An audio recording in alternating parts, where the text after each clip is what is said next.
Assalamu alaikum and good morning. Today we'll start with the first lecture of SYBCom. If you are having any doubts relating to any module relating to any topic, you can contact me on my detail. I had mentioned my detail on the screen, that I had mentioned my mobile number and I had mentioned my email ID also. You can use any source to contact me. Let's start with the first chapter of economics. The name of the first chapter of economics is Introduction to Macroeconomics. Before starting with the chapter, this economics has been divided into two branches. First is the microeconomics, second is the macroeconomics. Microeconomics we had studied last year, but now this year we will study about the macroeconomics. Macro means what? This, first of all, macroeconomics has been derived from the Greek word that means that is macros, M-A-K-R-O-S. Means the macro means aggregate or a whole. This microeconomics is the study of large economic as a whole. Whatever we will study in this macroeconomics, we are studying in general, we are studying the large economy as a whole. We are not dividing the economy into parts, and we will study that. If you want to study anything in macroeconomics, that means we will study it in general, we will study the large economy as a whole. That's why it is called as it is a study of the big picture. It is a study of the big picture. That means instead we will not analyzing here one consumer, we are analyzing everyone over here. Here we are not analyzing a one business, we will study about the all business in our economy.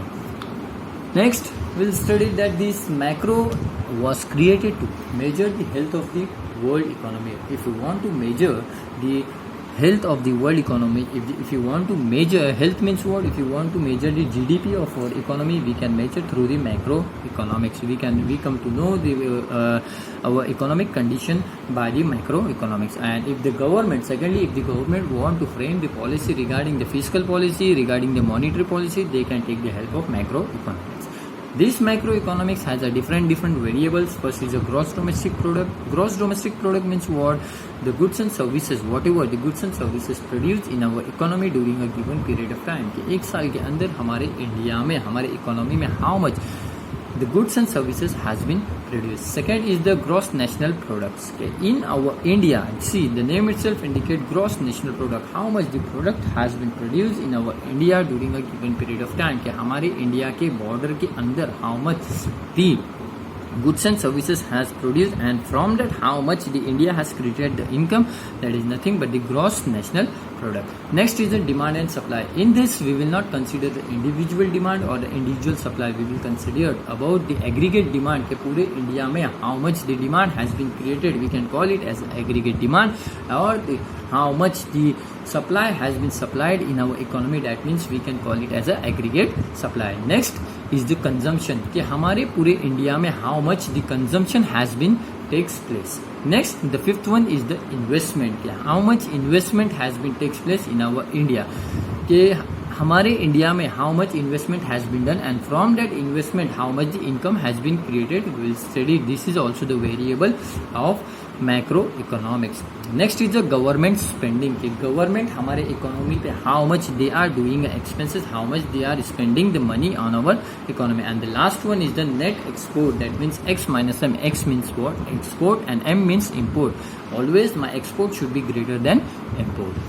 Next topic we'll study in this, that is the scope of macroeconomics. See the scope in the scope of macroeconomics. First is the theory of income and employment. In macroeconomics we will study about the income and employment. Income, the level of income and employment is determined by aggregate demand, कि हमारे India में कितना aggregate, हमारे India में कितना demand for the product है, और उसके वजह से how much the income has been created in our economy. Hence, consumption function and investment function are important component of macroeconomic. Nextly, theory of general price level. In this macroeconomic theory, we are generally determining the price, and we are generally determining how much inflation has been created in our economy. इसीलिए देखो हम हमेशा बोलते हैं कि हमारे India में महंगाई बढ़ गई है. दैट मीन्स कि we are not taking any particular field, we are not taking any particular sector के कौन से सेक्टर में महंगाई बढ़ गई है. We are telling in general, that is in our India the inflation rate has been increases. Nextly, theory of economic growth. and development. In this theory, we will study how much the economy has been grown. That means how much the goods and services has been produced in our economy during a given period of time, and how much the infrastructure has been developed takes place in our economy.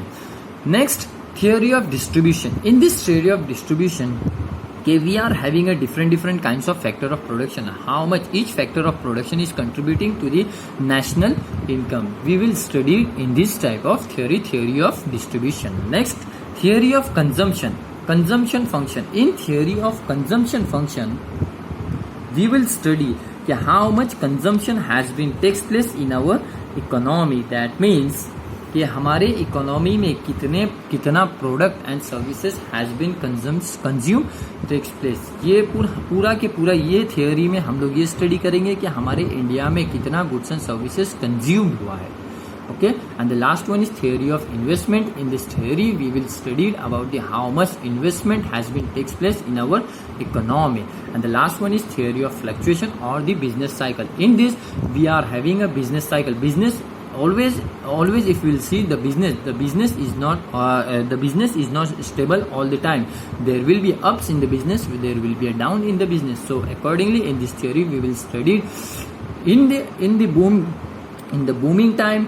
In the booming time, how is the position of our company, how is the position of our business, or in the recession or the depression time, how is the position of our business, and why this situation takes place in our economy.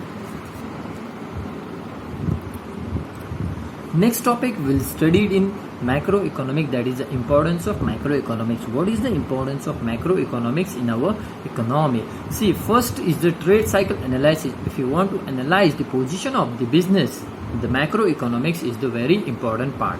Next, in economic policies formulation, if the government want to formulate the policies of our economy, the importance of macroeconomic is very useful.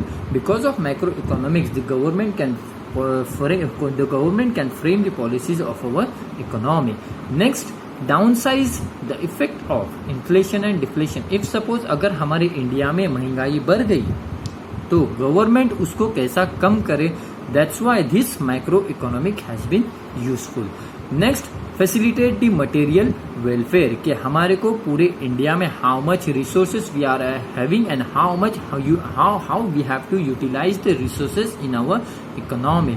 Next, regulate the economic system. The whole economic system has been regulated, has been framed by the macroeconomics. Resolve economic issue, whatever the issue related to our economy, like inflation हो, deflation हो, like employment के related हो, चाहे वो income के related हो, चाहे वो consumption के related हो, चाहे वो investment के related हो. Because of this macroeconomics, we can resolve our economic issues. And the last one is the economic development. If you want to make a development in our economy, we can develop our economy with the help of macroeconomics.